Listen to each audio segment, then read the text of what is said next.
Podemos?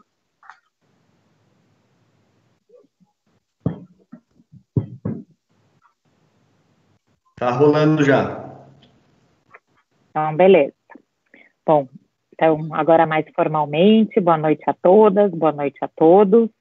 É uma alegria estarmos virtualmente juntos aqui nessa reunião para discutir, a partir do documentário Sérgio, que retrata a vida do Sérgio Vieira de Mello, né, representante das Nações Unidas, alto comissário das Nações Unidas para a sua regência de refugiados. E nessa semana a gente conta com a presença muito especial do Gabriel Godoy, que é egresso da nossa faculdade, né, foi aluno da nossa casa, e é hoje também oficial do Acnur, o mesmo órgão do qual o Sérgio Vieira de Mello foi alto comissário. E só para, enfim, apresentar o Gabriel, além de ser um saudoso ex-aluno da faculdade, o Gabriel também é doutor em Filosofia do Direito pela Universidade do Estado do Rio de Janeiro, é mestre em Direito pela nossa faculdade e também em Antropologia e Sociedade na London School of Economics. O Gabriel trabalhou muitos anos no Brasil, né, no Alto Comissariado das Nações Unidas para o Refugiado, e atualmente está coordenando a missão na República Dominicana deste mesmo órgão. Então, é uma alegria estar com o Gabriel, ele está aqui falando conosco na condição de, enfim, amigo, ex-aluno e companheiro de muitas reflexões, e queria agradecer muito, porque nesses tempos difíceis, vocês podem imaginar que o Gabriel tem, enfim, o trabalho majorado, né, em relação às vulnerabilidades de todas as questões que tocam aos refugiados. Então, agradeço muito, Gabriel, por ter, enfim, aberto esse tempo e estar aqui conosco.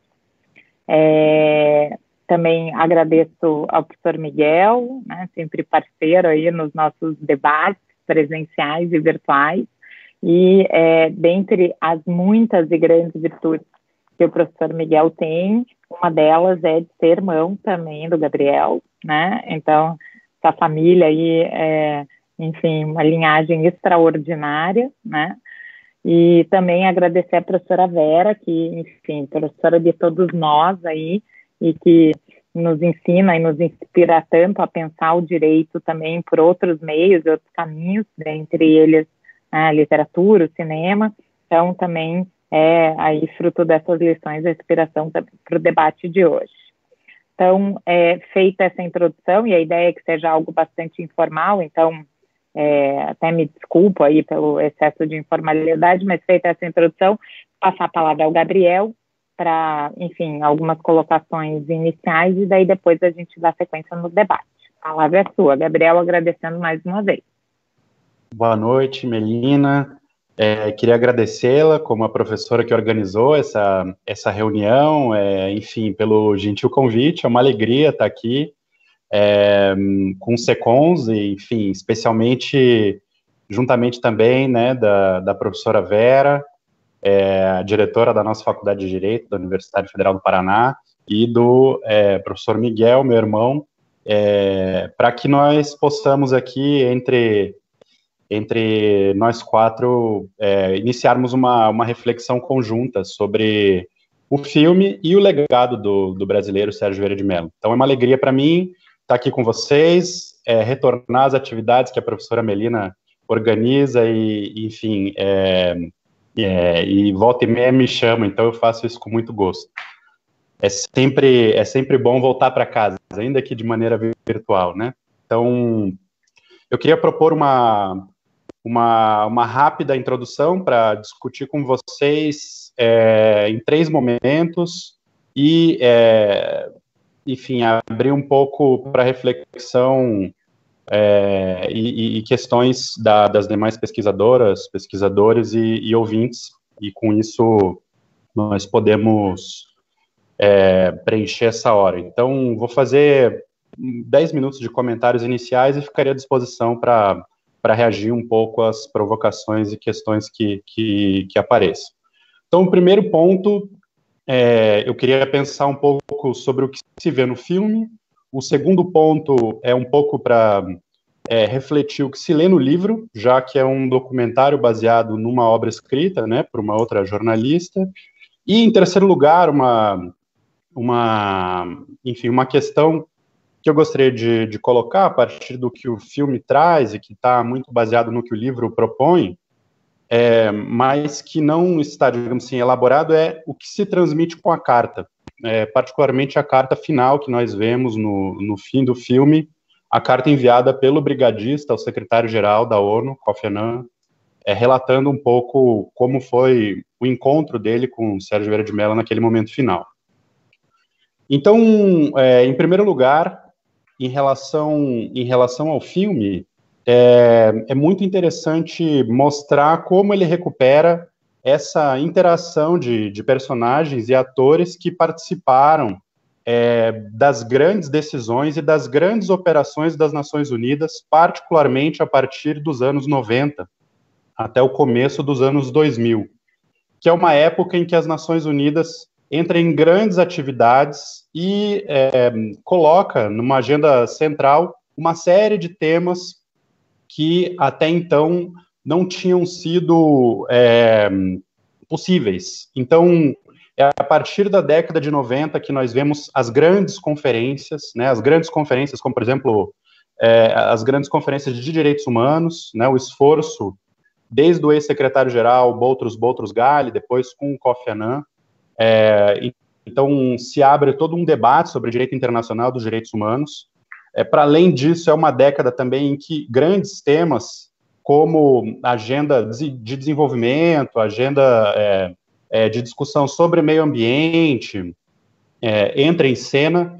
Temas como pandemia, né, discussão sobre HIV/AIDS e, muito especialmente, o debate sobre paz, segurança, numa outra chave, né, e particularmente vendo um pouco o trabalho do Conselho de Segurança, né, sendo desemperrado. Então, atuações do Conselho de Segurança em matéria do capítulo 7, sobre o uso da força, e como isso se articulava operacionalmente, né, em missões de paz. Então, o filme mostra muito bem como o Sérgio Vieira de Mello teve uma ligação e um trabalho em diferentes órgãos do Sistema Nações Unidas, né?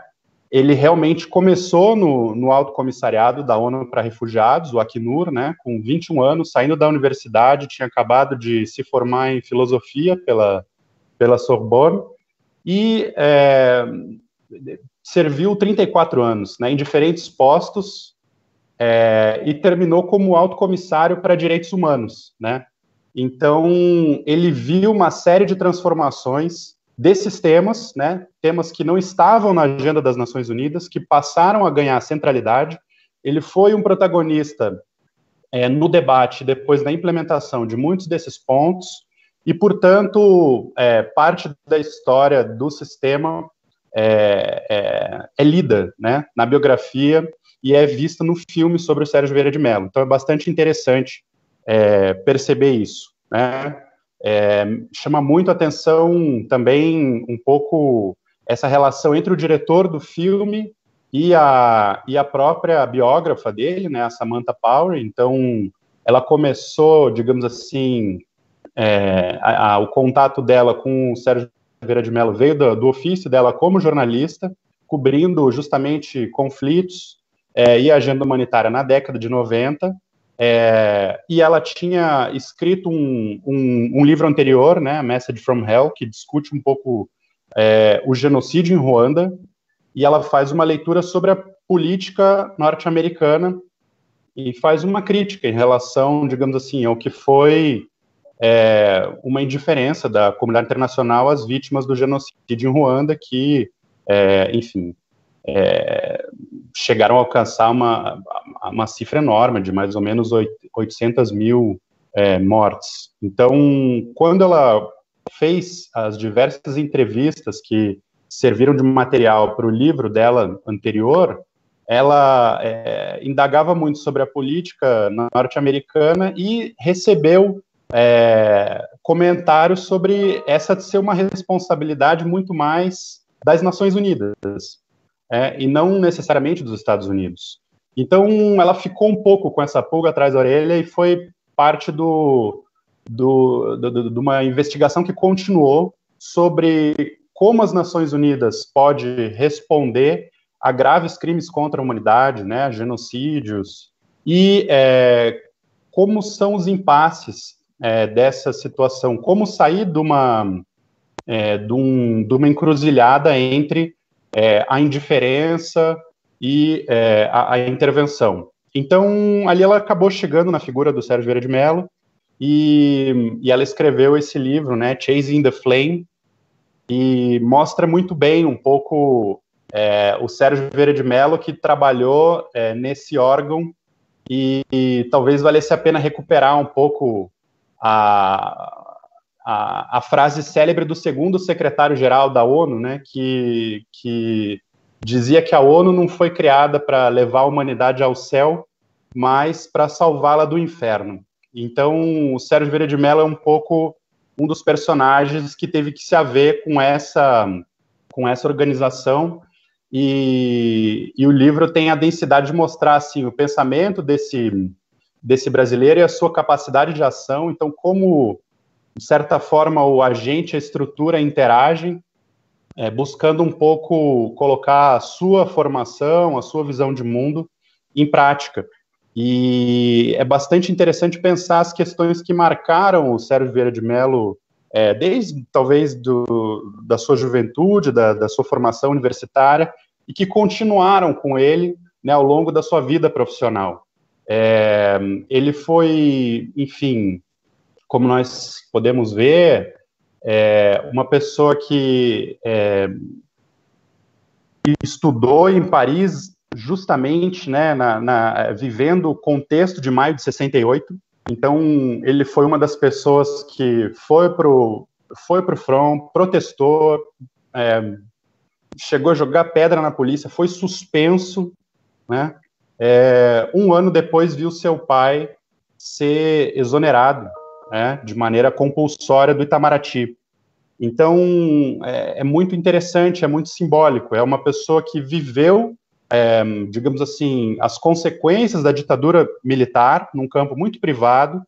Então, foi marcado pelo trauma da ditadura militar dentro da história do seu próprio país. Isso acabou se transformando também num destino, né? Então, ele, quando foi buscar uma carreira, ele tinha um pouco justamente essa marca, e as Nações Unidas surgiu como um campo de possibilidades quando ele foi a Genebra buscar oportunidades de trabalho. Começou ali como editor em francês, né, do Acnur. Com 21 anos, 2 anos depois, começou a participar de missões do terreno e teve uma longa carreira entre missões de campo, na sede, com diferentes postos, e passou por diferentes desafios profissionais. É muito interessante porque ele foi o primeiro a fazer várias coisas importantes, né? Ele foi o primeiro, por exemplo, ele foi o primeiro alto comissário assistente para refugiados. Esse posto não existia antes.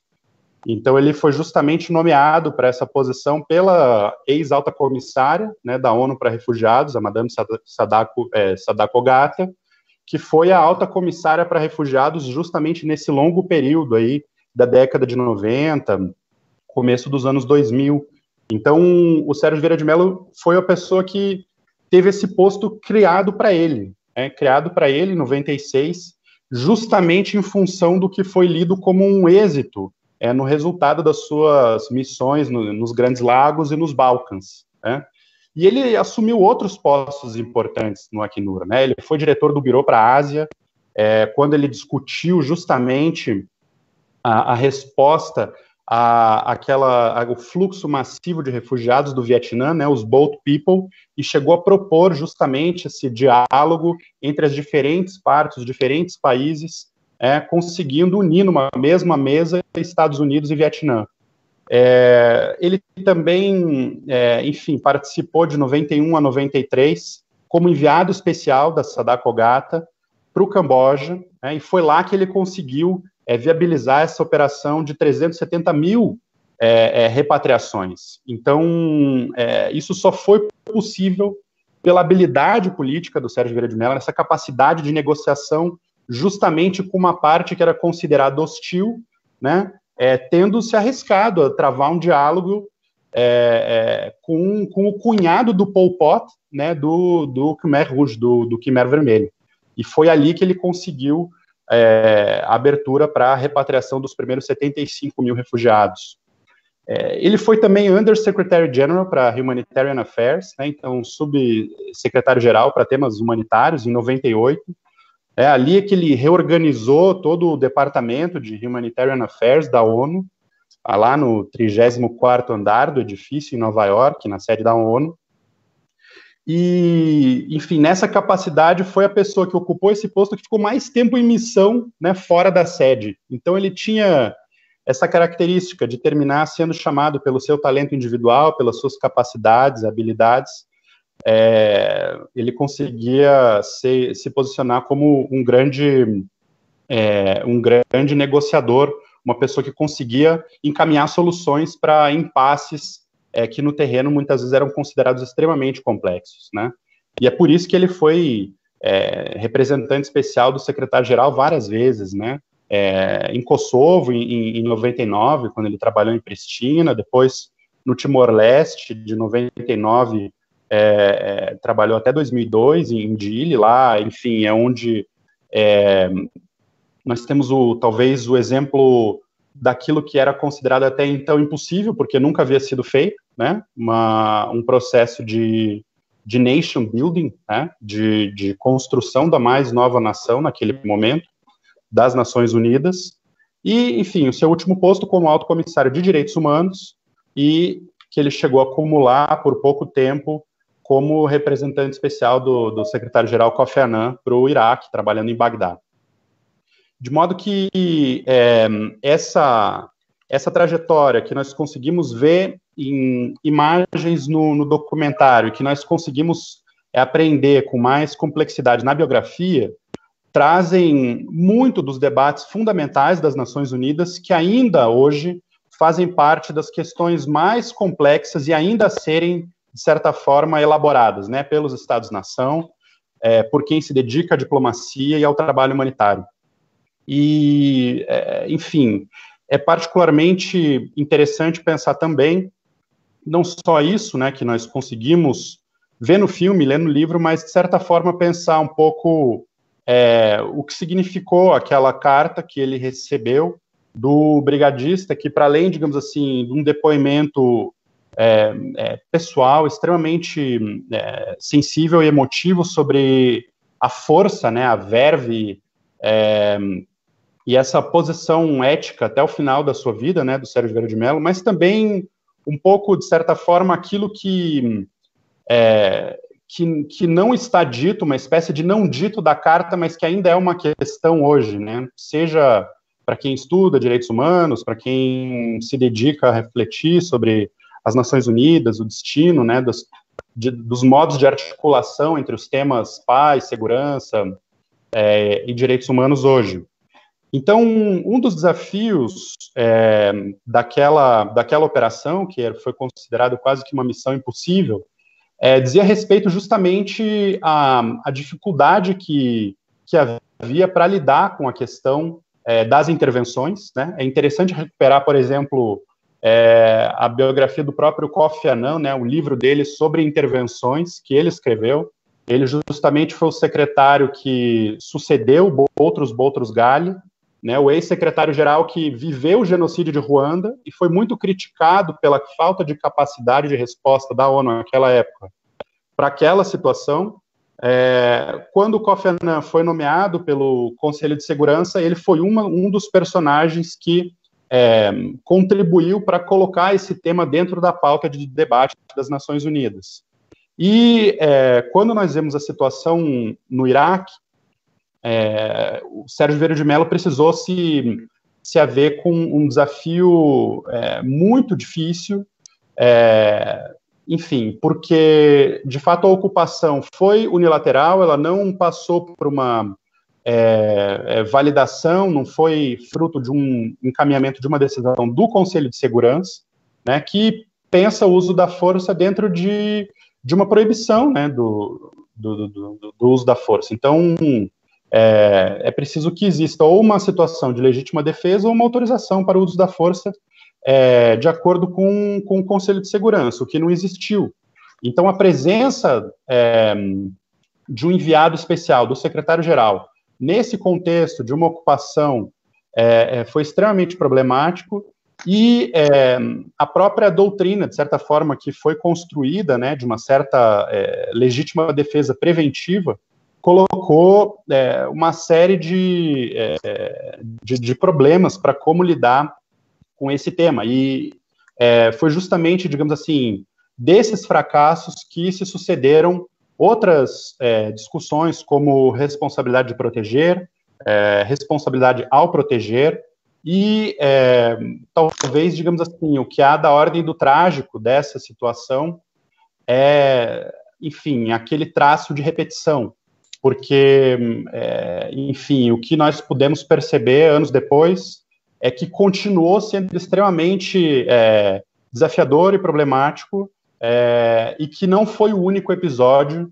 de intervenção sem uma decisão do Conselho de Segurança, portanto, conseguindo equacionar melhor soberania popular, soberania nacional e respeito aos direitos humanos. Então, há algo desse evento que permanece, digamos assim, como interpelação, que precisa ser pensado, porque isso, de certa forma, retorna,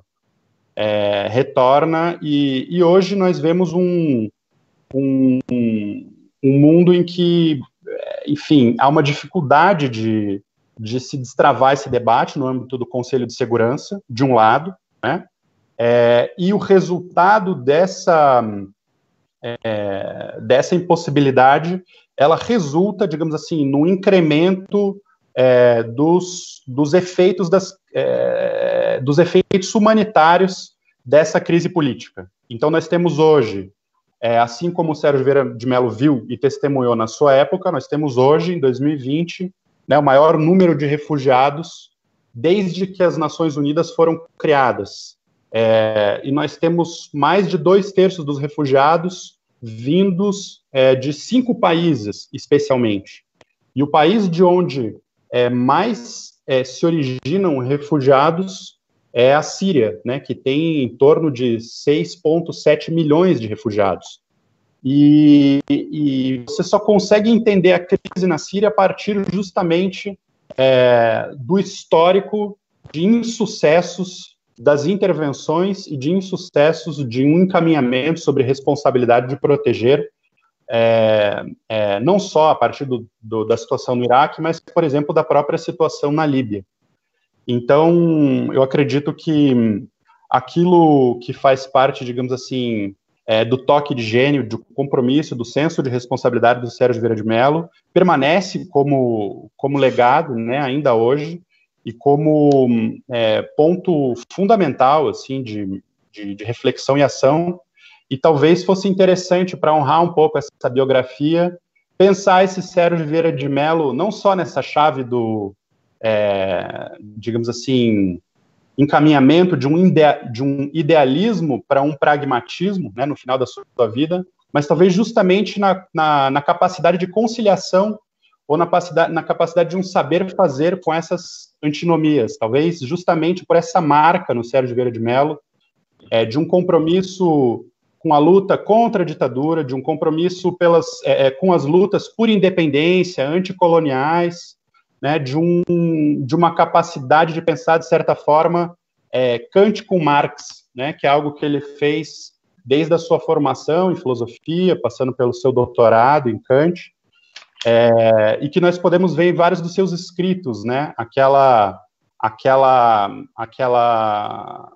tinta e apreço, por exemplo, para pensar com Gramsci, né, o campo das superestruturas, um pouco o que ele mencionava, né, que era preciso ter um pessimismo da razão, mas um otimismo da vontade. Então eu acredito que isso faz parte do seu gesto ético, né, até o fim da vida, da concepção dele de fraternidade, como essa caridade que se coloca numa luta contra a injustiça, e na aposta de ir às causas dos problemas, e mesmo diante daquilo que não tem solução, buscar uma política não como arte daquilo que é possível, mas justamente almejar o impossível, né? E dar o passo para se criar o novo. Então, eu encerro por aqui e fico aberto para suas questões. Muito bem. Obrigada, Gabriel. Foi, enfim, excelente abertura. E eu vou passar a palavra à professora Vera, que está aqui conosco, para fazer as primeiras provocações, e daí, na sequência, eu e o Miguel também nos juntaremos a ela. Mas, professora, a palavra é sua. Vocês estão me vendo agora? Ou não? Agora sim. Agora sim. Tá. Queria dar um oi para o Gabriel, tão longe, tão perto. Que oportunidade assim excepcional, boa de estar com você, a Melina e o Miguel, né? E quero dizer, antes de mais nada, que você faz bastante falta aqui, mais perto da gente. Mas vamos lá, a vida do campo é essa. Então, algo que me impactou muito no filme, assim, a qualidade cinematográfica não é assim, não apresenta nenhum, ao meu ver, nenhum diferencial. É um documentário, enfim, não é bem um documentário, porque os personagens são ficcionais, mas se a gente considerar que ele é bem feito, o roteiro baseado no livro é muito bom, mas assim, em termos de recurso, de cinema, de produção cinematográfica, eu não vi muita coisa. Agora, o argumento, para mim, foi muito, muito impactante. Eu diria que me abalou. Primeiro que o que o personagem passa ali, e lendo aquele material que vocês mandaram, também transparece, é que ele era um sujeito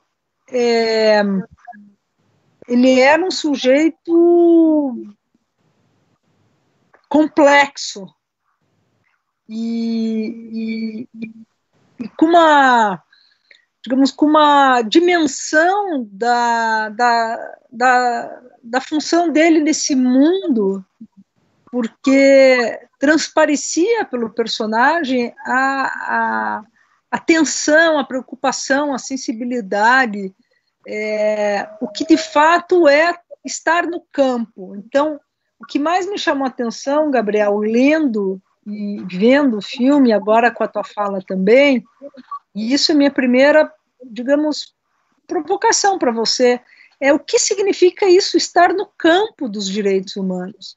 Porque a gente tem um envolvimento, um vínculo, a Melina mais ainda, do ponto de vista acadêmico, teórico, e também de um certo campo, mas é diferente desse campo, dessa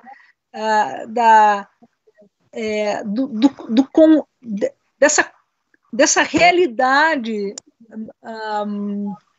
que a gente dimensiona, mas eu acho que não dimensiona totalmente, assim como você que está no campo. Então, o que é isso? O que é estar trabalhando no escritório e, de repente, indo para a ação e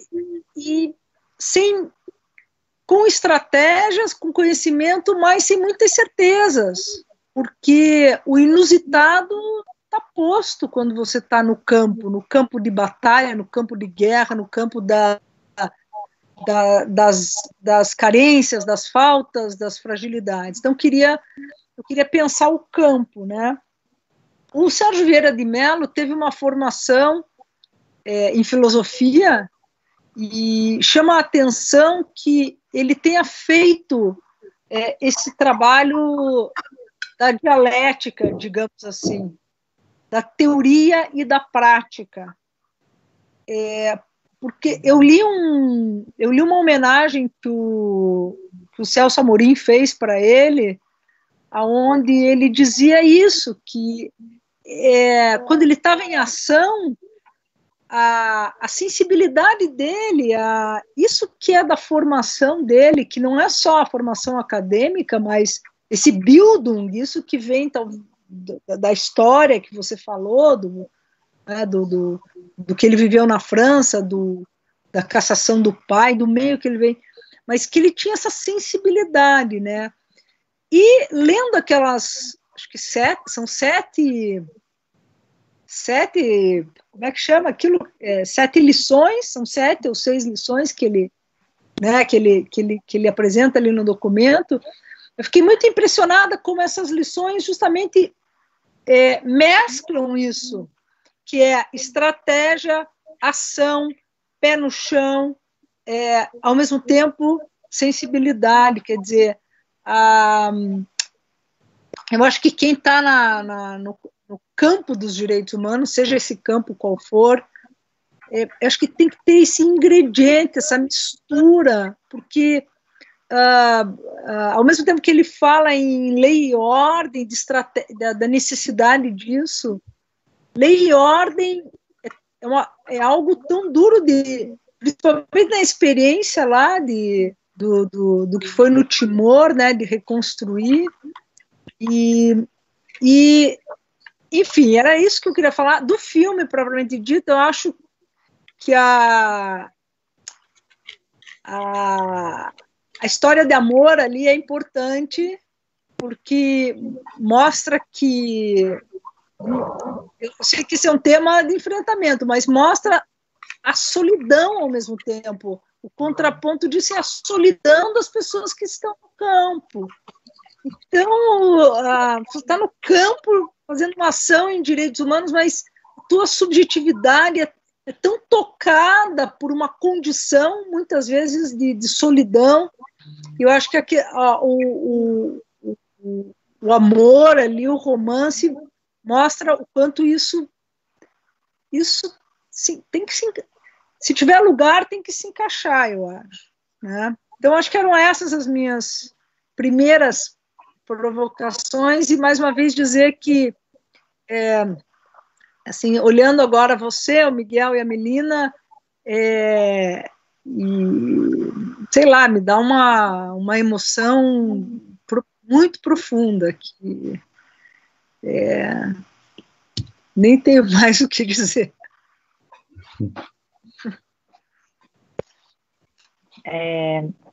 Acho que, como a gente tem um certo tempo, Gabriel, acho que a gente, ao invés de fazer um paredão de perguntas, você podia responder as da professora Vera e daí depois a gente se soma. Eu só queria pedir, engatar com essa última pergunta da professora Vera, um comentário. Faz muito tempo que eu li o Chasing the Flames, né, a biografia da Samantha Power, mas eu lembro que tinha uma passagem que ela falava que tem uma norma, não sei se ainda tem, ou se está em vigor, ou se é a minha memória que me falha, de que não pode ter relacionamento entre 2 oficiais das Nações Unidas, ou pelo menos, não sei, agora não sei se a minha memória falha. Então tem a ver um pouco, né, com isso que a professora perguntava, né, a mesma agência que faz as pessoas irem para o campo também coloca um pouco uma restrição e esse imperativo da solidão, né, no desempenho das funções. Sim. Obrigado pelas boas questões.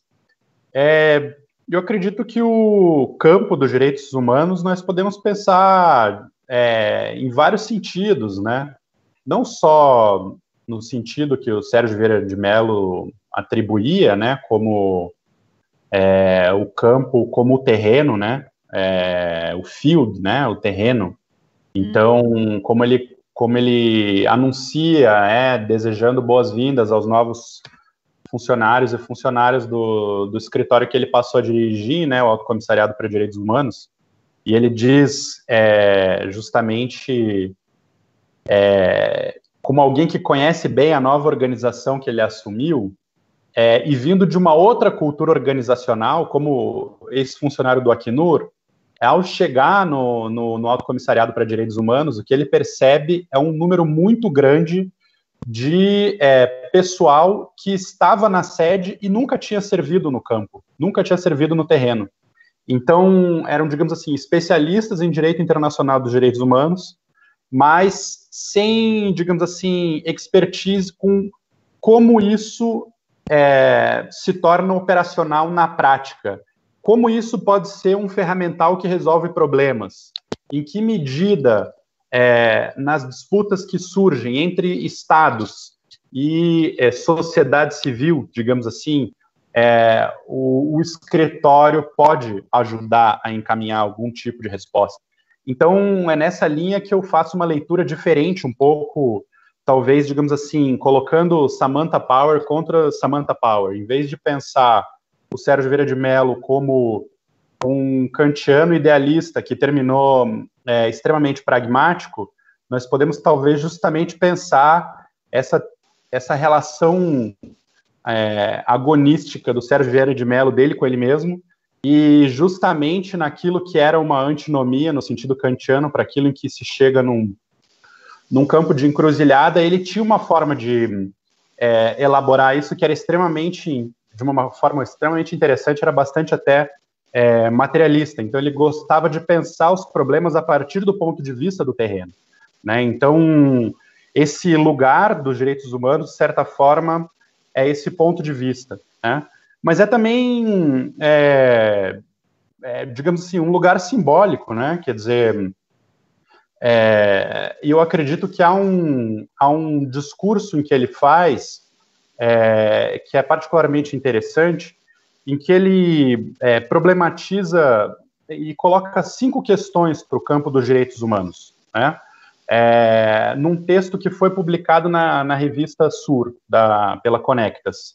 E aí ele retoma, por exemplo, o terrorismo praticado por atores não estatais, retoma o tema da religião, retoma o tema do alto interesse dos estados, e ele coloca justamente também esse tema, digamos assim, da prática dos direitos humanos, e faz uma questão particularmente interessante sobre qual o limite, digamos assim, dos tratados, das tipologias, até quando vamos insistir na criação de mais categorias, de mais fundamentos para, digamos assim, tentar conter a nossa ansiedade e resolver os desafios concretos com mais leis, né? Como quem diz, de certa forma, justamente o problema dos direitos humanos está no campo dos direitos humanos, né? Nesse lugar e particularmente, talvez, digamos assim, nesses sujeitos que são muitas vezes reduzidos a corpos fora de lugar. Então ele se torna, nesse momento, uma certa figura que vai pensar criticamente, né, essa extensão da tipologia de direitos para colocar a questão, digamos assim, mais fundamental, né, topológica mesmo, que inaugura um outro campo de possibilidades. Eu acredito que essa é uma das colaborações dele, né, não só como prático, mas talvez até como teórico, né, talvez esse seja um legado que vale a pena explorar. Então, claro, poderíamos também pensar justamente esse lugar do campo como lugar em que estão as necessidades, digamos assim, mais emergentes, né? Então, se nós sabemos que hoje existem mais de 70 milhões de deslocados forçados, né? E desse número, mais de 25 milhões são refugiados, mais de 41 milhões são deslocados internos, mais de 3 milhões eram solicitantes de refúgio, e, enfim, sem falar ainda nos apátridas, que não têm nacionalidade.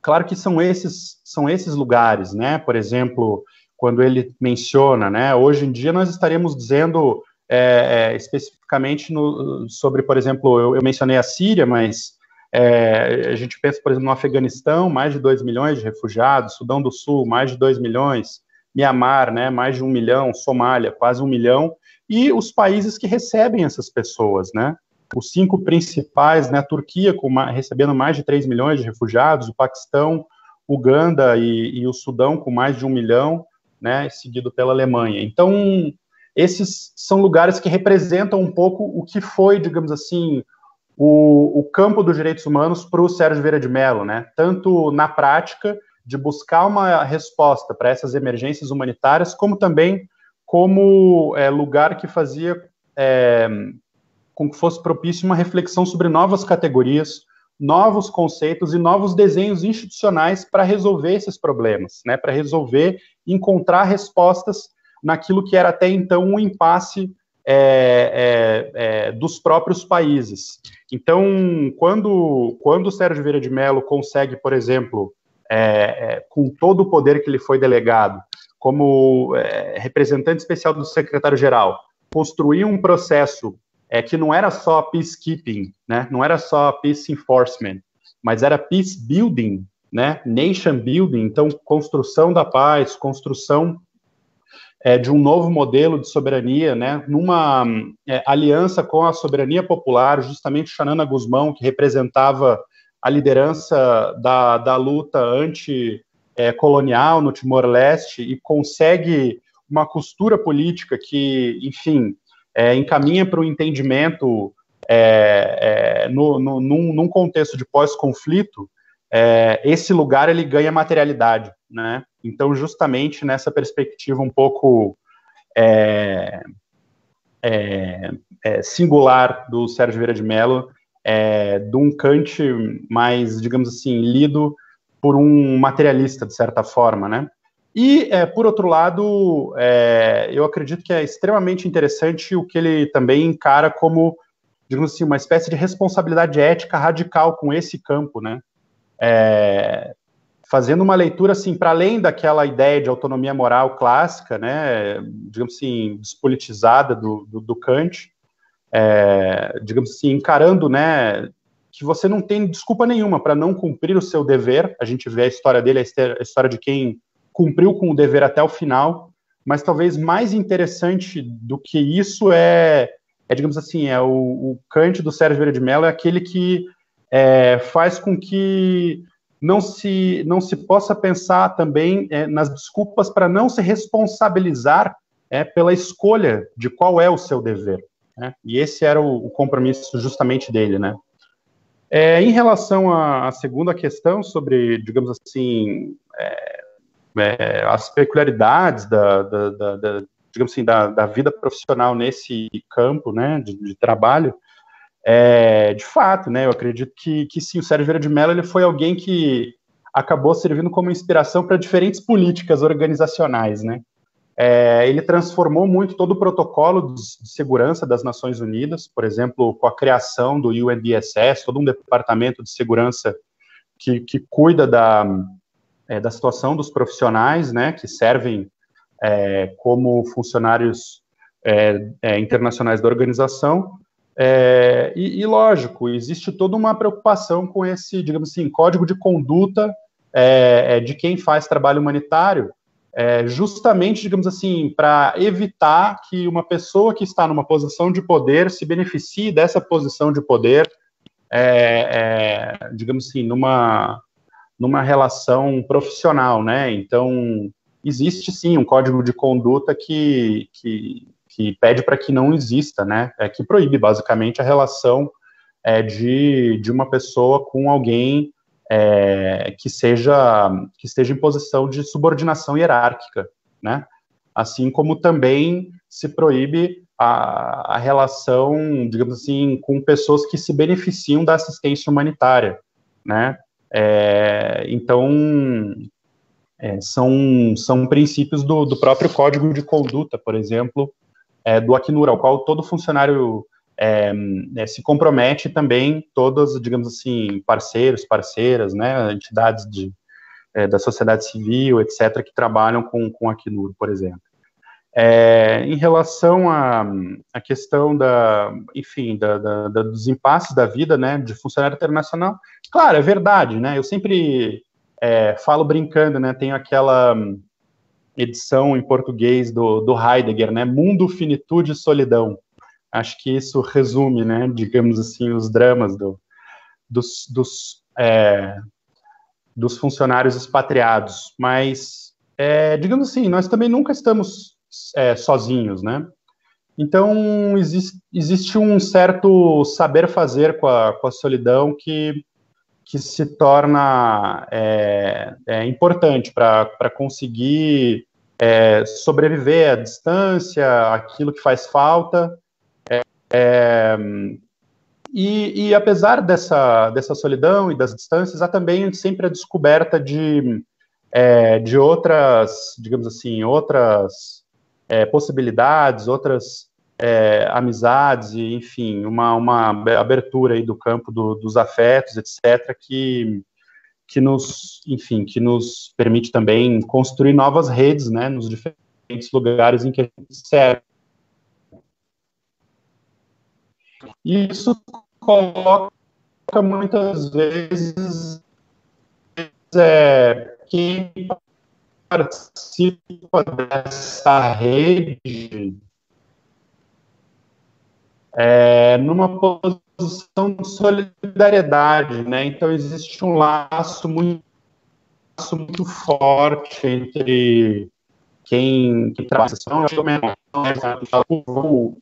então ela se teve uma ou, por exemplo, com o Gil Locher, né, que faleceu recentemente, um dos grandes pesquisadores aí do campo do direito internacional dos refugiados e sobrevivente do ataque, né, que matou outras 22 pessoas, assim como a Kim Bolduc, né, que foi coordenadora residente do Sistema ONU no Brasil. Quando eu entrei, em 2007, ela chefiava o PNUD, era a coordenadora residente, ela também é sobrevivente do ataque em Bagdá.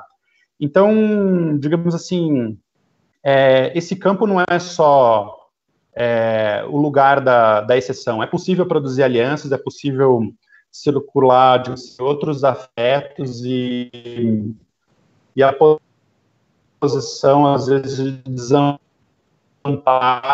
talvez a própria condição de possibilidade de atravessar, né, esse deserto, de construir algo com isso. Então, esse savoir-faire fez parte da vida do Sérgio. Eu acho que é um dos aprendizados que nos toca, assim, porque senão, de fato, isso fica insustentável. Hoje em dia, com live, fica um pouco mais fácil.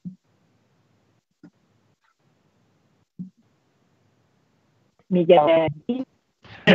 Agora, curiosa do tema, eu falo por último. Manda ver. Bom, eu vou falar porque, obviamente, o desejo seria de estender aqui por muito, muito tempo, né, a nossa conversa. E, enfim, para mim é uma alegria que é difícil de descrever, estar com vocês, ainda que virtualmente, estarmos todos juntos. Eu estava aqui pensando na minha cabeça, sei lá, no início dos anos 2000, quando a gente estava fisicamente todos juntos lá na faculdade, a gente imaginaria, né, um momento como esse no futuro. Então, de fato, se os tempos são difíceis, saber que existem vocês aí no mundo e oportunidades como essa, com certeza tornam essa dificuldade um pouco mais suave. Eu conheci a história do Sérgio Vieira de Mello quando eu li o livro da Samantha Power, quando eu estava em Harvard, fui fazer a pesquisa do doutorado. Ela fez uma palestra lá, eu não a conhecia, e ela fez uma palestra, não era sobre o filme, mas ela tocou no meio do caminho numa referência ao Chasing the Flames, que é a versão em inglês do Homem que Queria Mudar o Mundo. E aí eu fui atrás do livro e, enfim, quem está eventualmente nos acompanhando é meu aluno, eu sempre indico esse livro para os meus alunos, porque eu, enfim, adoro, acho a história dele uma história muito complexa, muito legal, o jeito que ela escreve é muito bom, acho que é, assim, um livrão em todos os sentidos, até porque ele também é gordinho, mas é uma leitura muito agradável. E assim, o filme só vi, obviamente, recentemente, e o documentário também, eu acho que o documentário é de 2009, salvo engano, sobre a vida dele, eu só vi, acho que uns 2 anos atrás, também não sabia que tinha. Mas acho que de todos o mais fiel, assim, ao relato e à existência dele é o livro, claro, é um relato muito mais completo, mas algumas coisas me chamam a atenção na trajetória dele, e eu queria um pouco, se você puder explorar isso, porque eu acho que tem muitos alunos da área de direitos humanos interessados, que, assim, para mim sempre fica muito claro, assim, como a formação acadêmica dele, como todo esse aporte intelectual é também importante para o trabalho que ele desenvolveu lá no final, né? E assim, pensando nesse arco, teoria e prática, como uma coisa que, a meu ver, não se desvincula, o que hoje, assim, do ponto de vista do desenvolvimento, né, das atividades do Acnur e das suas funções, Gabriel, o que hoje você acha que o campo teórico, especialmente nós da academia, podemos, ou enfim, o que eventualmente poderia aportar de contribuição da academia, né, em termos, enfim, de quem está aí na ponta da ação, né, do campo no dia a dia. Então, essa é a primeira provocação que queria fazer, porque a trajetória dele, para mim, sempre marcou muito isso, assim. Acho que o preparo intelectual dele tem muito a ver com, né, todo o sucesso que ele teve aí para diante. Uma segunda questão que me chamou muito a atenção e que também queria compartilhar e te ouvir sobre isso, é do documento que você mandou para a gente, da palestra dele no Instituto Rio Branco, me chamou muito a atenção, até porque é um tema que eu tenho trabalhado muito também nesses últimos tempos, é que uma das características que ele coloca como destaque é a questão da igualdade de gênero, né? Como esse empoderamento feminino, como dar esse devido lugar às mulheres é importante. Então, eu queria também ouvir um pouco da tua experiência aí, de como isso tem sido feito, seja, enfim, dentro da própria estrutura institucional, mas também, né, nas missões e na ação do Acnur aí na prática, né? E vou fazer mais uma provocação e daí passo a palavra ao Miguel. A terceira e última provocação, não é nem provocação, eu queria só te pedir se você se sentisse um pouco à vontade também para compartilhar um pouco do caminho até chegar no Acnur, porque eu sei que é um caminho que muitos dos nossos alunos almejam, né? E eu acho que às vezes eles veem como uma coisa muito distante, né? Enfim, um oficial na República Dominicana, chefe do Acnur, mas também fazendo a narrativa, digamos assim, retrospectiva de alguém que saiu da faculdade, se formou na mesma faculdade que eles frequentam hoje, acho que isso também dá um pouco dessa dimensão da possibilidade. Então, se você pudesse compartilhar um pouco dessa trajetória, que eu acho que é exemplar e inspiradora aí para muitos dos nossos alunos. Enfim, eu vou ficar por aqui, passo a palavra ao Miguel também, para daí complementar, e depois devolver a palavra a você. Legal. Bom, vamos lá, rapidinho, a gente está em cima da hora.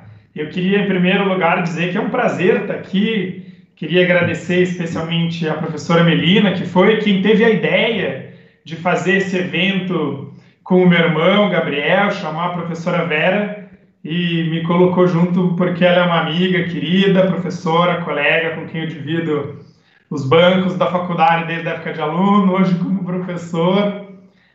Recém-chegado. É um prazer estar aqui, então. Obrigado, Melina. Obrigado, professora Vera, você que é nossa professora, minha orientadora da graduação, doutorado. E, poxa, um super prazer estar com meu irmão, né? Eu morro de orgulho do Gabriel. Quando perguntam onde que ele está, que canto do mundo que ele está, como que quais são os perigos, quando teve terremoto no México. Eu sempre falo que o meu irmão é desses invisíveis que ajudam a salvar o mundo. Pouca gente conhece, ninguém vê, mora longe já faz um tempão e é um desses invisíveis que ajuda a salvar o mundo de verdade. Assim. Então, para mim, é um orgulho mesmo estar aqui nesse debate com ele. Eu vou encaminhar uma pergunta que vai na sequência do que a Melina falou sobre contar um pouco dessa história, né, de como você chegou no Acnur, porque no documentário, quando aquele soldado, aquele brigadista que tentou resgatar o Sérgio Vieira de Mello escreve a carta para o Kofi Annan, ele fala do quão impressionante é ter pessoas desse calibre, com esse comprometimento na ONU. Então, a Melina pediu para você contar um pouco como foi para você entrar na ONU, no Acnur, ter se preparado, alcançado um nível de alta formação para trabalhar no Acnur. Eu queria complementar essa pergunta da Melina, para que você dissesse, contasse para a gente qual foi seu maior desafio, sua maior dificuldade nas suas missões do Acnur até agora, e qual a sua maior recompensa por trabalhar na ONU, por trabalhar no Acnur. Uma segunda pergunta, um pouco mais teórica, se você puder falar, que eu acho que é interessante, porque a gente vive um momento de conflito, um momento de maior número de refugiados na história do mundo, como você falou, que é como você enxerga hoje o debate sobre intervenção no âmbito da ONU. E, por último, eu queria encaminhar uma pergunta que eu recebi aqui da doutora Juliane, lá de Brasília. Ela fez uma pergunta interessante, se você puder responder e ter tempo. Ela diz o seguinte: o filme, o documentário, mostra uma tentativa de alguns agentes americanos influenciarem as práticas implementadas pela ONU, e como o Sérgio Vieira de Mello se opõe, e como ele colaborou para reduzir um pouco essa influência política, e se existem instrumentos que se empregam para possibilitar maior autonomia na atuação dos membros da ONU. É isso. Obrigado. Vamos lá. Sobre preparo intelectual, né? Pois é, realmente o Sérgio Vieira de Mello, ele teve toda uma formação intelectual que era um diferencial, não era comum entre enfim, trabalhadores humanitários. Ele chegou a escrever uma tese de doutorado, eu acredito que ele se titulou em 85, em Paris. A tese dele ele chamou Civitas Maxima, né? Então, é muito interessante, justamente, digamos assim, expandindo um pouco a reflexão sobre um projeto de paz perpétua, né, à luz da discussão sobre Kant, mas, digamos assim, levando a sério um pouco o que seria não só essa federação de Estados livres, mas talvez aquilo que nós podemos pensar como outra, digamos assim, fundamentação para o campo dos direitos, né, numa ideia mais global de cidadania. Então, é um bom campo de reflexão aí, neocantiana, que continua, né, que demanda atualização. Acredito que tem vários estudos um pouco nessa linha, e, digamos assim, para além desse percurso intelectual do Sérgio Vieira de Mello, é até bacana recuperar alguns dos escritos dele. Tem uma edição em português muito legal, organizado pelo Jacques Markovitch, da editora Saraiva, chamado Sérgio Vieira de Mello, Pensamento e Memória. Ali tem vários textos dele, tem alguns ensaios do Celso Laffer, de outros autores, e é bacana recuperar os escritos do próprio Sérgio Vieira de Mello. Então dá para ver como ele se avê com Kant, como ele se avê com Hegel, as citaçõezinhas dele ali de Gramsci, que eu acho que mostram esse lado interessante de um Sérgio Vieira de Mello que vem dos bancos da faculdade, que vem do movimento estudantil, que vem de uma resistência à ditadura militar, que vem de alguém que entrou na ONU em 69, quer dizer, 2 anos depois que o Tratado de 67, que tornou a definição de refugiado válida para o mundo inteiro, né, sem restrição geográfica, sem restrição temporal, e também o ano em que a Organização da União Africana propõe uma definição mais ampla de refugiado, né, propõe causas como, por exemplo, civis vítimas de violações massivas de direitos humanos, como também pessoas que merecem a proteção internacional. Então, ele vem, digamos assim, servir justamente num contexto em que esse debate teórico está sendo testado na prática e ele vai precisar, digamos assim, lidar com o limite da resposta com base, digamos assim, no uso da força, e se o uso da força não resolve tudo, o que ele percebe é justamente que ele precisa novamente trabalhar com os Estados, e os Estados precisam novamente trabalhar com as Nações Unidas.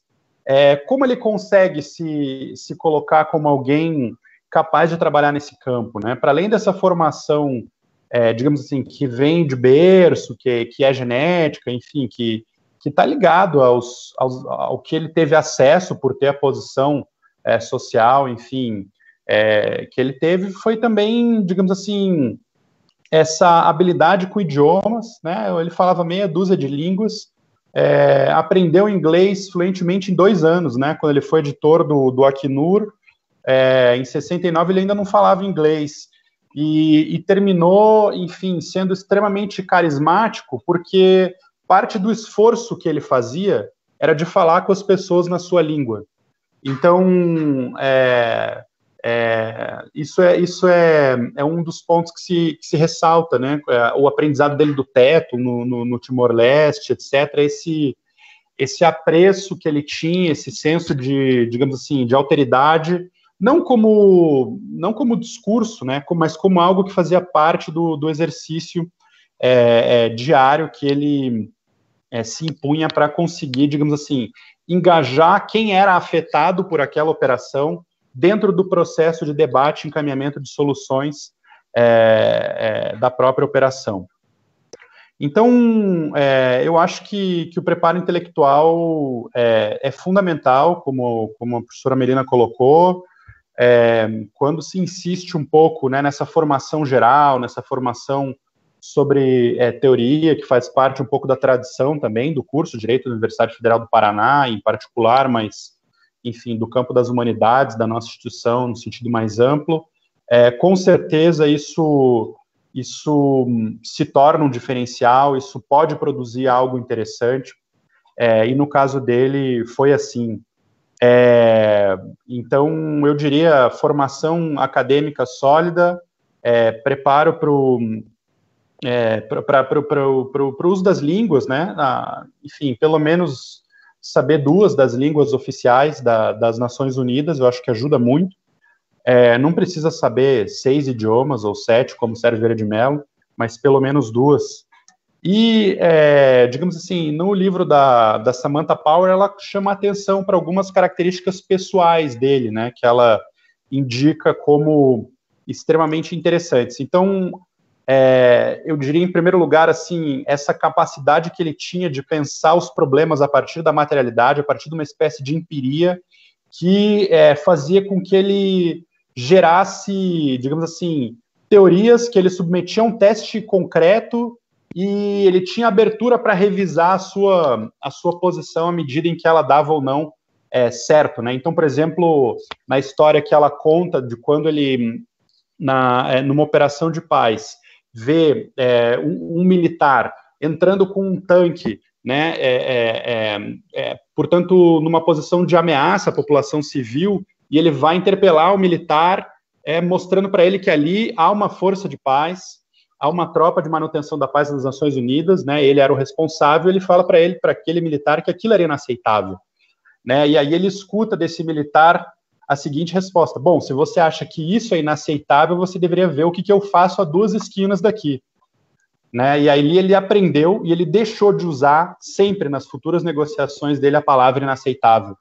Então, é uma espécie de capacidade de, não só de, digamos assim, de negociação, de um saber fazer com a palavra, do que se transmite, do que se escuta, de como falar, de como escutar, mas também dessa capacidade de saber, digamos assim, adotar uma metodologia de tentativa e erro, né? A Samantha Power fala muito de como ele tinha um trato, digamos assim, de encarar o outro como alguém com igualdade de dignidade, de direitos, né? Isso era parte da personalidade dele. Ela conta várias anedotas, assim, da vida privada, como, por exemplo, enfim, diferentes pessoas que que ele ajudou, enfim, de diferentes maneiras como ele gerava um espaço de interlocução com as pessoas com quem ele conversava, mesmo que ele não tivesse familiaridade com a pessoa, com o idioma, com todo, digamos assim, as condições de possibilidade ideais, né, de fala para um diálogo. Ele sabia, digamos assim, superar esses obstáculos a partir de uma filosofia de vida muito individual e interessante. Então, essa capacidade de humildade na relação com o outro. E um ponto muito interessante que ela chama a atenção, que faz parte da característica pessoal dele, é a ideia de que o medo não é um bom conselheiro. Então, eu acredito que num mundo como o de hoje, né, em que o medo é quase que o afeto central da política, perceber essa capacidade de criar outro circuito de afetos, de conseguir vencer, enfim, a hostilidade, a imposição do medo digamos assim, um atributo essencial de sobrevivência, inclusive, né? Em relação à questão sobre igualdade de gênero, eu acredito que isso está no centro da agenda, com certeza, das Nações Unidas. Até interessante perceber como o debate para a eleição do último secretário-geral levou muito em conta, e todo mundo pensava, antes da eleição do Antônio Guterres, que a próxima pessoa eleita seria uma secretária-geral, né? Seria uma mulher. Nós vimos o Kofi Annan como primeiro secretário-geral negro, né? Ele sucedeu o Boutros Ghali, justamente porque o Boutros Ghali também entrou em atrito com os Estados Unidos, serviu só um mandato, né? Acho que foi o único secretário-geral, enfim, que acabou servindo um mandato só. Se manteve a vaga para o continente africano, o Conselho de Segurança nomeou o Kofi Annan, que serviu 2 mandatos. Depois nós tivemos o Ban Ki-moon, 2 mandatos, agora estamos sob o mandato do Antônio Guterres. O Antônio Guterres surgiu um pouco porque ele foi alto comissário da ONU para Refugiados por 2 mandatos consecutivos e os Estados-membros consideraram que ele fez um trabalho excelente. Numa modalidade em que a Assembleia Geral promoveu debates, ainda que existisse esse desejo de se nomear uma secretária-geral mulher, o Antônio Guterres, ele como que roubou a cena, né?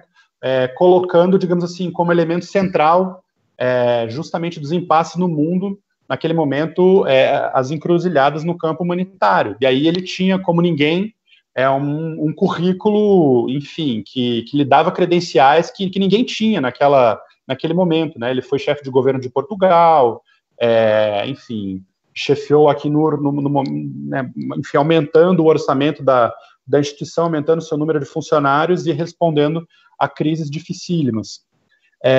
Mas isso coloca, digamos assim, como muito possível para o próximo secretariado a eleição de uma mulher, né? E dentro do processo de reforma da ONU, o Guterres trouxe isso para o gabinete dele, trouxe isso como elemento central da agenda das Nações Unidas, de reforma das Nações Unidas, né? Então, isso é um elemento central da Agenda 2030, né?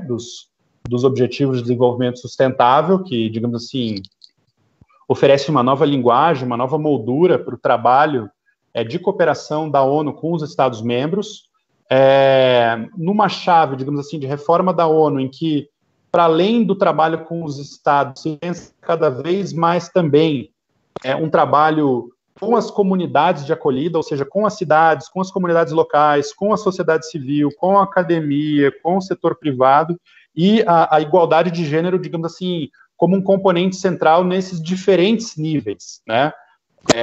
Então, esse é um dos motes da organização no lado, digamos assim, dentro do Acnur. Isso também é um ponto fundamental. Existe um processo até, digamos assim, de ação afirmativa, né? Geralmente o funcionário internacional tem um número limitado de postos para os quais pode se candidatar, e as colegas mulheres podem se candidatar para o dobro de posições que um homem pode se candidatar. Os managers também são motivados a fazer uma lista curta de pelo menos 2/3, enfim, se possível, né, de candidatas mulheres, etc. Então, é uma meta, digamos assim, em nível institucional, né, do secretário-geral, do Alto Comissariado. Isso se reflete também, digamos assim, no campo operacional, né, quer dizer, nós sabemos que metade quase dos refugiados no mundo são crianças e adolescentes. Então, assim, nós sabemos a vulnerabilidade especial que tem meninas, especialmente, e mulheres, especialmente em situação de conflito, né? Quer dizer, muitas vezes, como a gente viu, enfim, ao largo da história, a violência de gênero muitas vezes até utilizada como arma de guerra, né? Então, existe toda uma resposta especial para, digamos assim, as particularidades da violência de gênero, violência baseada em gênero, integração da resposta humanitária, assim, trazendo essas populações para o centro do desenho das políticas. Então, como é que é possível engajar meninas e mulheres no desenho da resposta humanitária que deve, digamos assim, lhe trazer soluções? Então, isso é extremamente interessante, porque com medidas muito simples, você tem um sucesso e um impacto em relação à violência de gênero. Por exemplo, eu trabalhei em Uganda, na fronteira com o Sudão do Sul, né?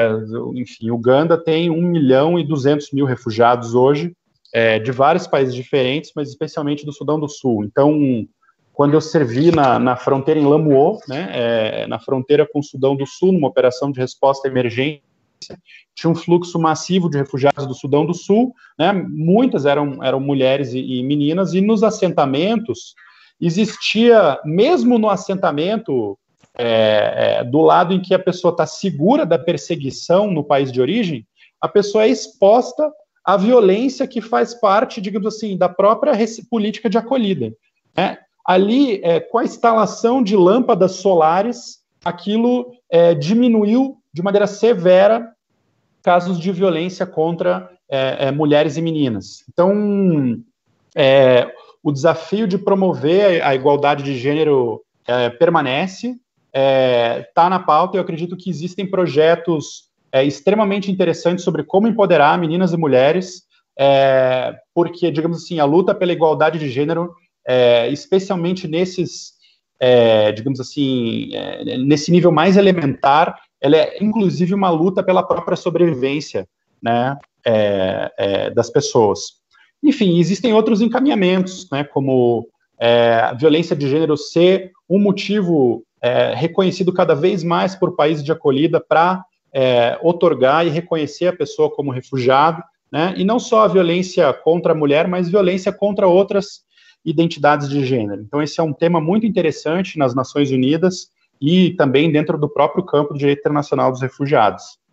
Em relação à trajetória no Acnur e os desafios e recompensas, eu comecei em 2007, então eu fiz direito, fiz mestrado em direito, né, eu trabalhava com o professor José Antônio Pérez Gediel, num debate sobre, digamos assim, como eu discutia direito, biotecnologia e, enfim, estava interessado em pensar como uma espécie de princípio do neoliberalismo foi introjetado nos próprios processos de subjetivação, e fazia uma discussão sobre diagnósticos genéticos e enfim, eugenia liberal nos dias de hoje, etc. Estudei um precedente da Corte de Cassação francesa e tal, enfim, estava numa outra discussão teórica, e, enfim, acabei um pouco por esse interesse acadêmico indo discutir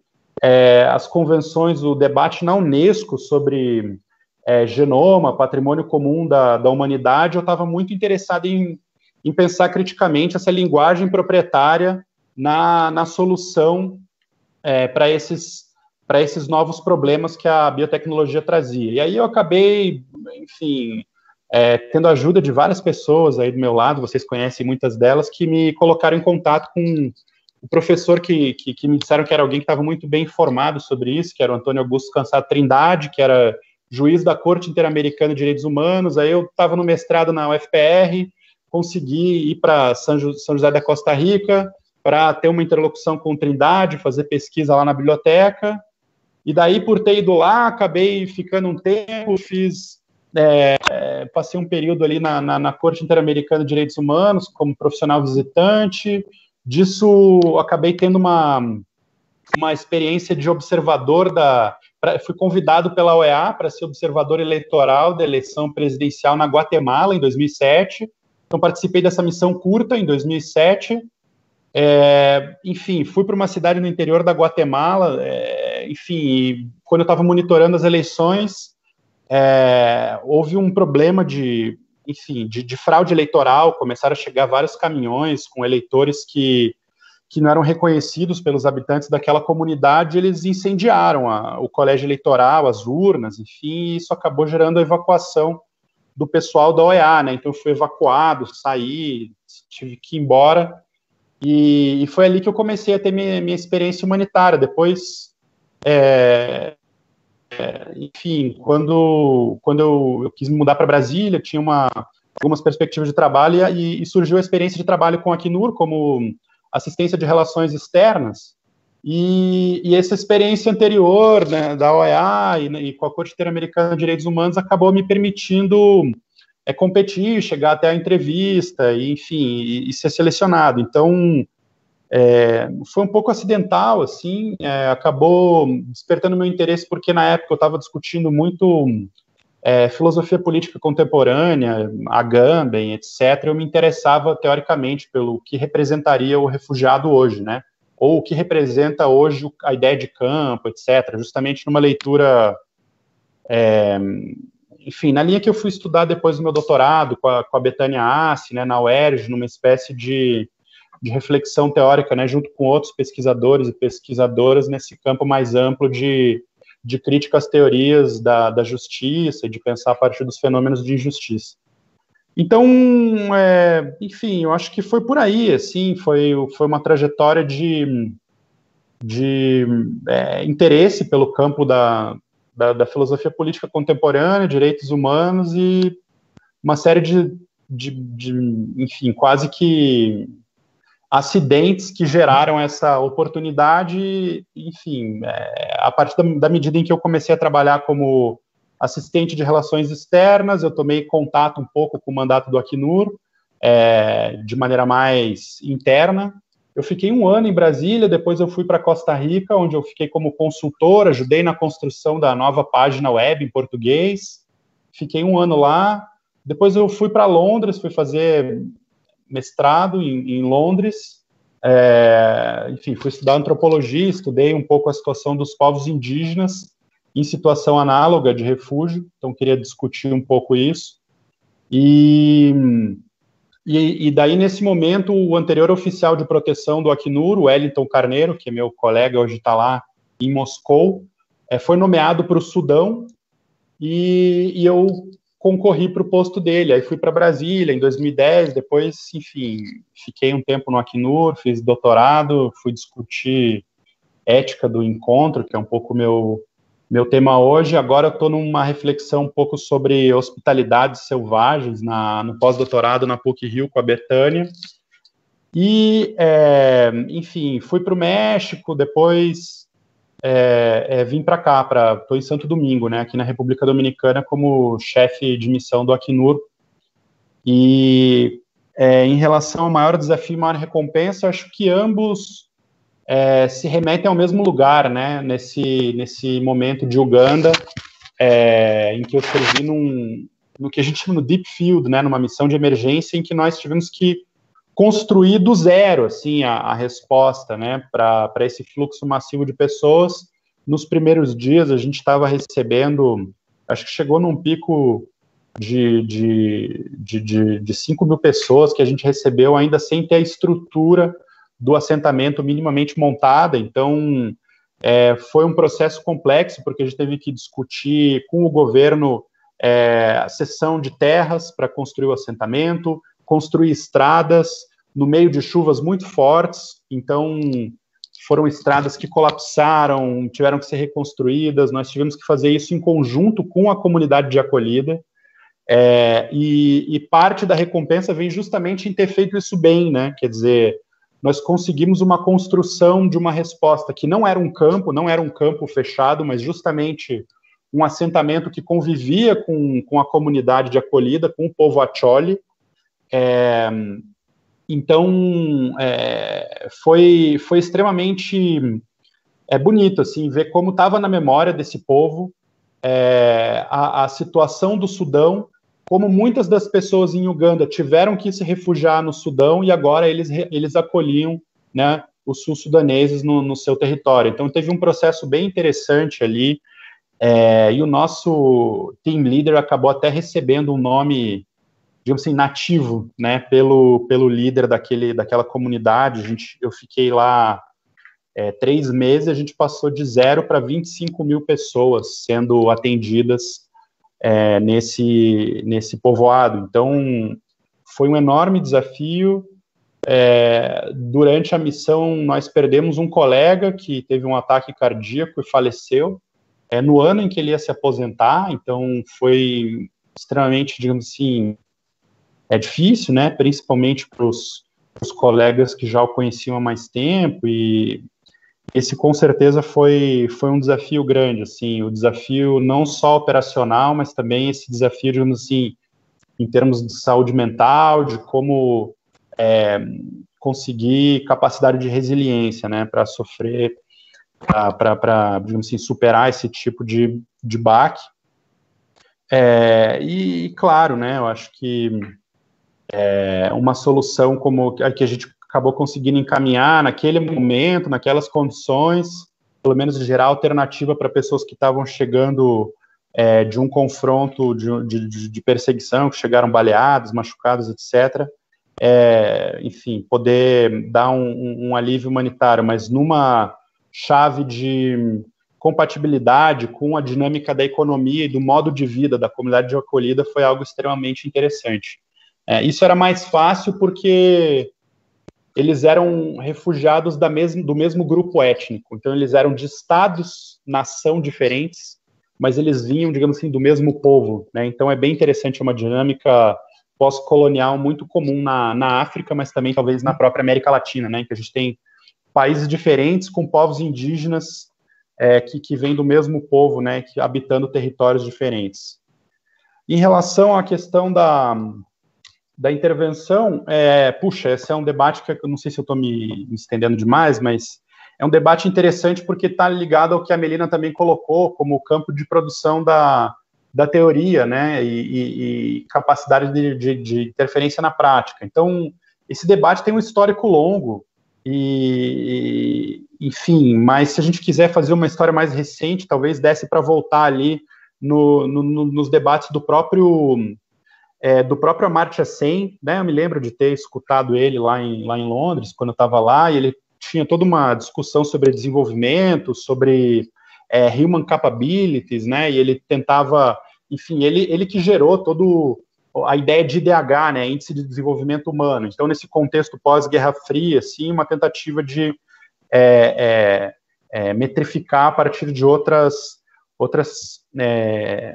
categorias, e aí ele chegou numa ideia de pensar não só desenvolvimento humano, mas também segurança humana, né, como um dos desafios que o campo do desenvolvimento não conseguia alcançar. Então, o Kofi Annan, ele acabou herdando um pouco esse debate ali dos anos 90, ele foi chefe do DPKO, né, do Departamento de Peacekeeping em Nova York, na sede da ONU.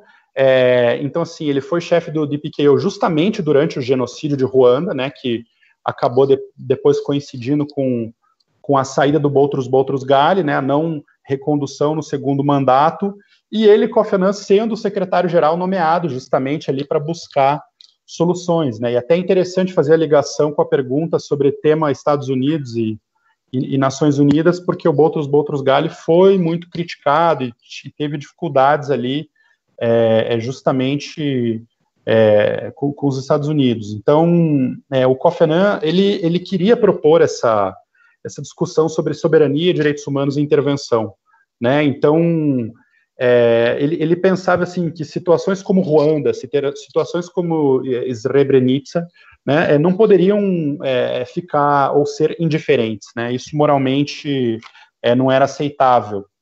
Então, quando o alto funcionário nomeado por ele para discutir deslocamento interno foi nomeado, ele acabou chegando numa discussão sobre como, enfim, há um dever de proteção, né, do próprio Estado, né? Então, claro, o Estado é soberano, mas o Estado tem uma certa, digamos assim, responsabilidade com seus nacionais, com seus cidadãos. Então, essa ideia de que a soberania também obriga foi um pouco do que ensejou essa discussão sobre responsabilidade de proteger, né? Que o pessoal no campo de relações internacionais gosta de chamar de R2P, né? R2P, Responsibility to Protect. Então, teve um debate aí patrocinado pelo Canadá sobre isso, e justamente para dizer isso, né? Que deveria haver um aspecto interno da soberania a ser considerado, né? Que é esse dever e essa obrigação de proteger o nacional, e que na inércia, na omissão, na falta de vontade de proteção do nacional, pode ali haver um pouco uma flexibilização do princípio de soberania e gerar, né, essa possibilidade da responsabilidade de proteger como autorização do uso da força no campo do capítulo 7 da Carta das Nações Unidas. Então, esse é um debate extremamente controverso, não solucionado. É importante lembrar que isso gerou várias críticas, né, não só teóricas, mas também políticas. Esse é um debate, por exemplo, que gerou a própria crítica brasileira, né, em que é preciso pensar não só a responsabilidade de proteger, mas a responsabilidade ao proteger, né, o que eles chamaram de RWP, né, Responsibility While Protecting, e enfim, uma ideia de que é preciso considerar todos os passos anteriores ao uso da força, né, o uso da força só como última ratio, a importância de se alcançar um consenso mais amplo no âmbito do Conselho de Segurança, mas, assim, pensar a legitimidade dessa ação, de um lado, e, de outro lado, uma espécie de exigência de resposta, né? Se houvesse uma ação de responsabilidade de proteger, que quem digamos assim, implementou essa resolução do Conselho de Segurança, prestasse contas sobre essa ação. Então, acho que aí tem um panorama geral sobre esse tema. Até o meu colega, o Wellington Carneiro, ele tem texto sobre isso, vale a pena consultá-lo. Em relação entre esse impasse no Iraque, né, quer dizer, isso, de fato, o documentário e o próprio livro, né, tanto o documentário do Greg Baker como o livro da Samantha Power retratam muito bem essa situação que é o não dito da carta, né, do brigadista para o Sérgio Vieira de Mello, que é assim, não só, digamos assim, o êxito do funcionário que foi fiel até o fim ao seu compromisso de responsabilidade ética, ele tem também uma contrapartida que é, digamos assim, o fracasso da resposta humanitária, né, no Iraque, o que não havia acontecido no Timor-Leste. Então, o documentário frisa alguns momentos muito importantes, assim, em que o Sérgio Vieira de Mello tenta delimitar a independência dele como representante especial, né, do secretário-geral, e a independência do próprio secretário-geral, Kofi Annan, como representantes da posição do multilateralismo, das Nações Unidas, e não do interesse de um ou outro Estado. Claro que isso gerou uma demanda de habilidade do próprio Sérgio Vieira de Mello nas negociações, né, com o Paul Bremer, com a missão americana. Ele tinha, claro, autonomia, independência, era um representante direto do secretário-geral, mas ele também estava adstrito à resolução do Conselho de Segurança, né?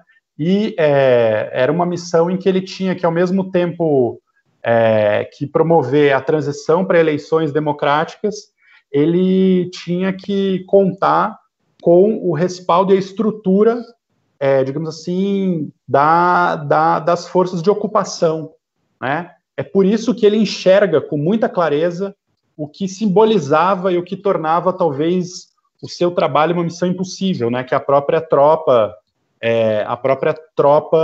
digamos assim, armada, fazendo a segurança do escritório das Nações Unidas, né? Quando ele pede a retirada dos soldados, digamos assim, americanos, ele também se expõe a um risco maior e acaba sendo vítima, digamos assim, do próprio êxito, né? Do êxito de ter clareza sobre qual era a raiz do problema, né? E como se dirigir para uma ação política que fosse as causas daqueles impasses. E eu acho que ali o que ele anteviu é um pouco o que às vezes nós conseguimos ver em outros cenários, em que, digamos assim, o que se nutre do terrorismo e o que se coloca em nome da guerra ao terror é como a gravura do Escher, né? Uma mão desenhando a outra. Então é um personagem que desenha o outro. E a solução dele era justamente tentar sair dessa encruzilhada, né? Então,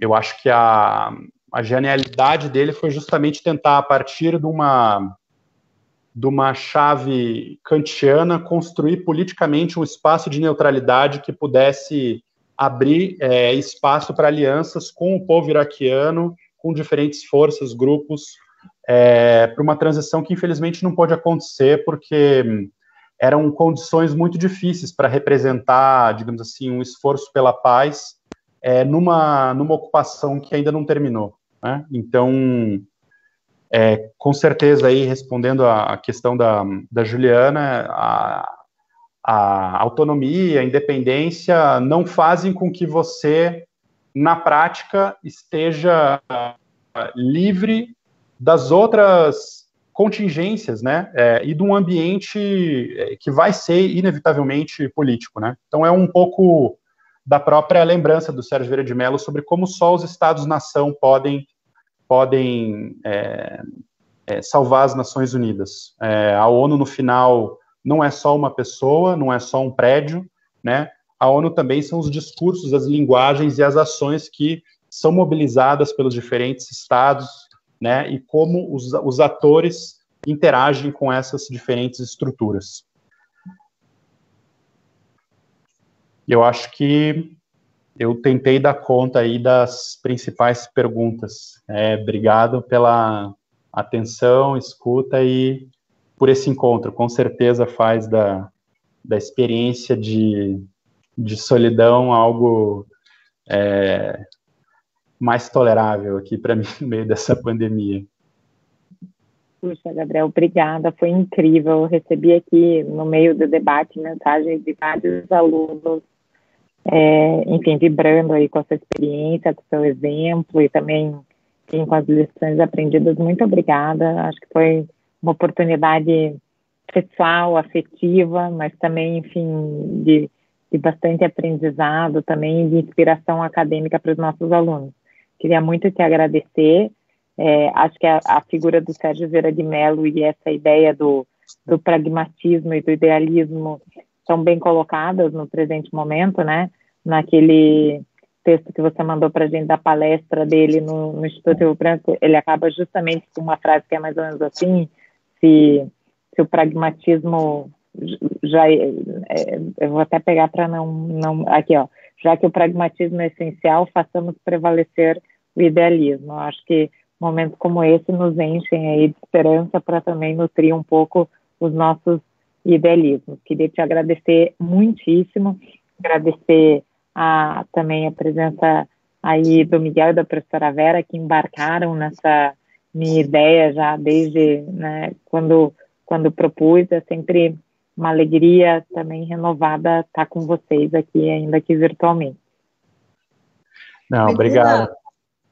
Eu só queria falar para os alunos que estão nos vendo e ouvindo que você, o Gabriel e o Miguel, eu queria reiterar que vocês são ex-alunos formados pela nossa Faculdade de Direito e vendo hoje a posição que cada um de vocês ocupa, a gente pelo menos pode afirmar que a Faculdade de Direito tem formado quadros fundamentais, não só para a inteligência jurídica, isso obviamente também importa, mas para a humanidade. Então, você, o Miguel e o Gabriel são o que de melhor, e tantos outros que eu podia citar aqui, né? O que de melhor a faculdade pode oferecer para a humanidade. É isso que eu precisava dizer isso. Obrigado, professora. Obrigado pelas palavras tão carinhosas, né? Professora Vera, professora Melina, professor Miguel, é realmente, para mim, uma alegria incomensurável. Eu tomo isso como algo que vai me fazer aqui enfrentar a semana nessa chave de, enfim,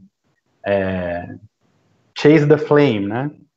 Com essa alegria de chase the flame, né? De fazer aquilo que também consegui aprender porque tive, né, mestras como você. Então, agradecer muito o convite, o diálogo, vida longa aos Secons, contem sempre comigo e aguardo as visitas aqui ao Caribe. Obrigada, Gabriel. Obrigada a todos, uma boa noite a todas, a todos, que se cuidem muito e fiquem em casa. Boa noite, gente. Valeu. Boa noite.